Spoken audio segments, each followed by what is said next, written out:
Many a times couples would come to us and we advise them the treatment of IVF, but there are a lot of doubts that the couples would have regarding IVF before undergoing it.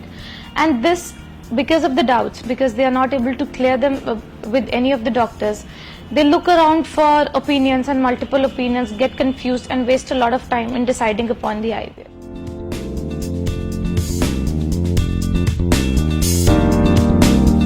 Couples are not able to make up their mind about IVF because they have a little apprehension about the type of procedure IVF is.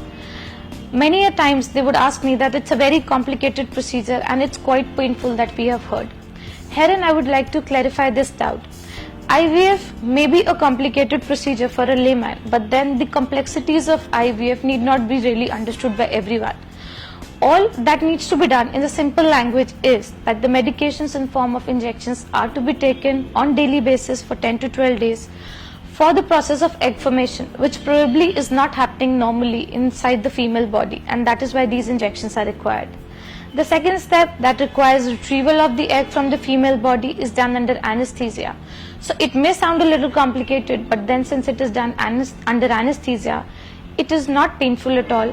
And it takes around 5 minutes, and it is done with a needle that is guided on the ultrasound probe. So there is no incision, no scar mark, nothing. After this egg retrieval procedure, the next step is fusing it with the sperm, that is the husband's semen sample. That is done in the lab condition by the embryologist. So the couple need not really worry much about it.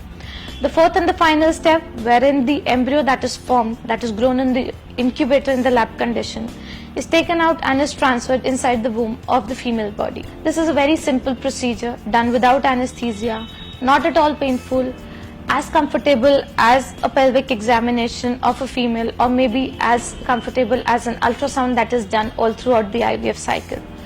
So couples should not really think that this particular procedure is very complicated and painful. This should not be the reason for them not to decide for IVF.